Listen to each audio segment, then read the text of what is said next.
In 1857, a case came before the Supreme Court. The case was Dred Scott v. Sanford.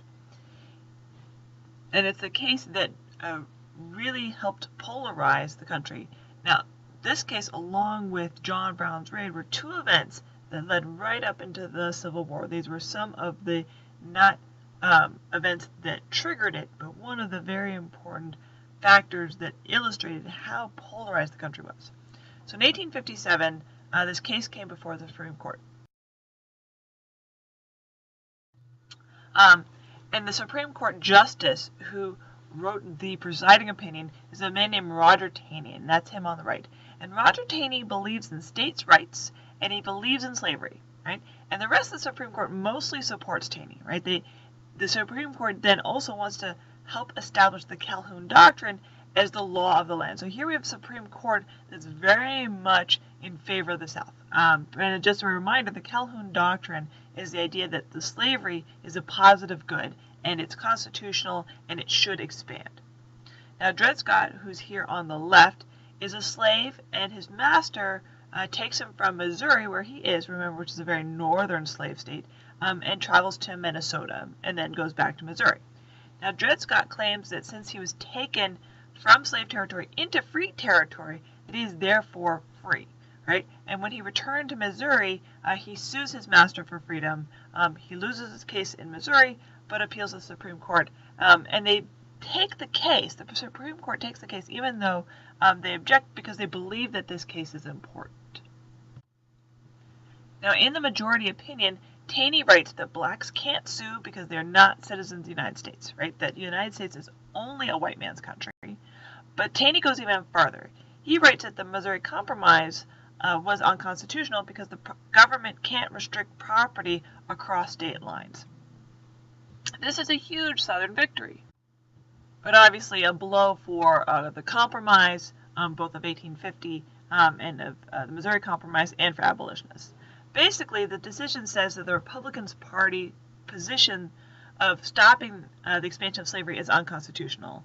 They say that even popular sovereignty is unconstitutional. So even if the people want something, it's unconstitutional, so they can't do it. So now Republicans and the Northerners see the Supreme Court as corrupted by slave power. Now, this conflict is best exemplified outside of this court case by the Lincoln-Douglas debates. So these are the Lincoln-Douglas debates are a series of debates in 1858 between Stephen Douglas, who's a Democrat, and Abraham Lincoln, who's a Republican, for the senatorial seat in Illinois, right? So this is not a presidential election. This is a Senate debate. They debate about 7 times throughout Illinois, and their debates are still studied for style and rhetoric, right? About 70,000 people went to the debates, and they were printed all over America. So Douglas was the incumbent, and Lincoln was the challenger, and he's pretty much unknown outside of Illinois at this time. And Lincoln had entered politics because he hated the Kansas-Nebraska Act. Remember we talked about Kansas and bleeding Kansas. And Lincoln hated slavery. He's not an abolitionist at that point, but he saw slavery as destructive of American liberty for white men, right? He's very much a free soiler type of politician. And these debates really make Lincoln's national reputation, right? Especially for saying things like, a house divided against itself cannot stand. I believe this government cannot endure permanently half slave and half free, right? He sees it as there is no middle ground. It has to be one way or the other. And Douglas, on the other hand, believes in popular sovereignty.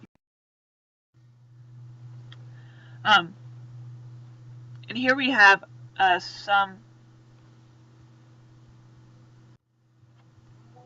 some of the court from the Dred Scott case. And you can see one way of looking at this is that it's the state's right to determine citizenry, that there's no federal citizenry, so if the state determines that someone is not a citizen, then they're not citizens.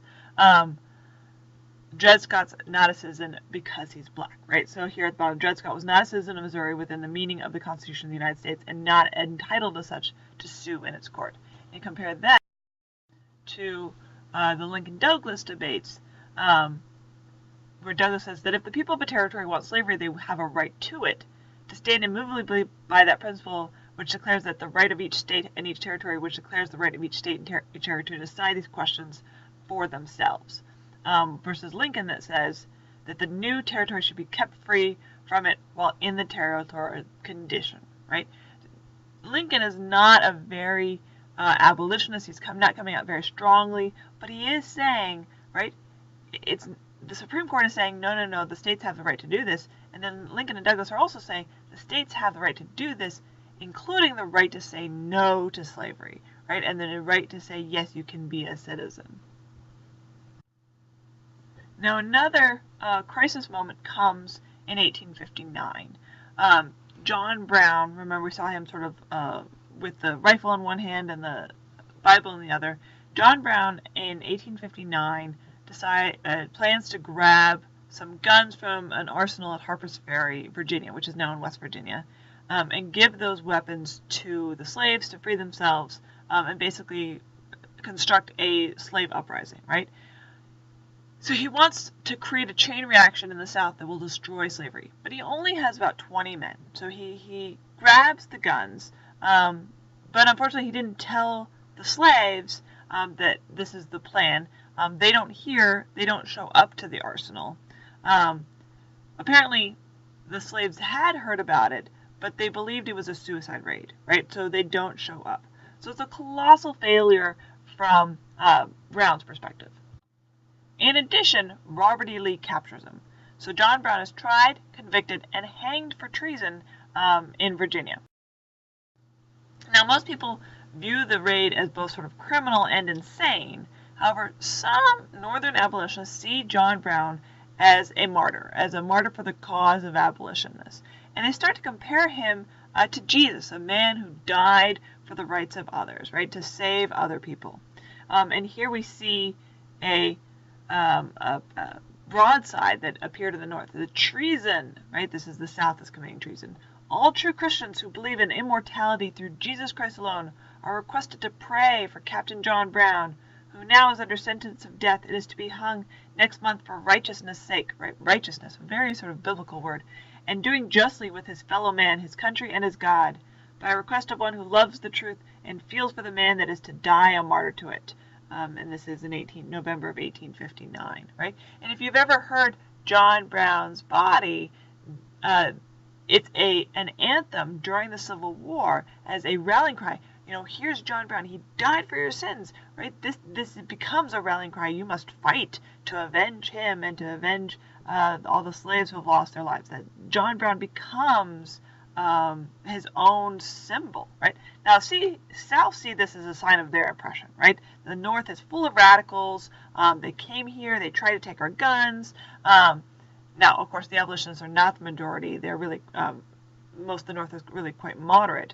But the South starts to believe that they can only stay in the nation if the president must be pro-slavery, right? Or committed to keeping the South slavery and expanding it. And, you know, the more events like this, the more they feel like they're being attacked for their beliefs.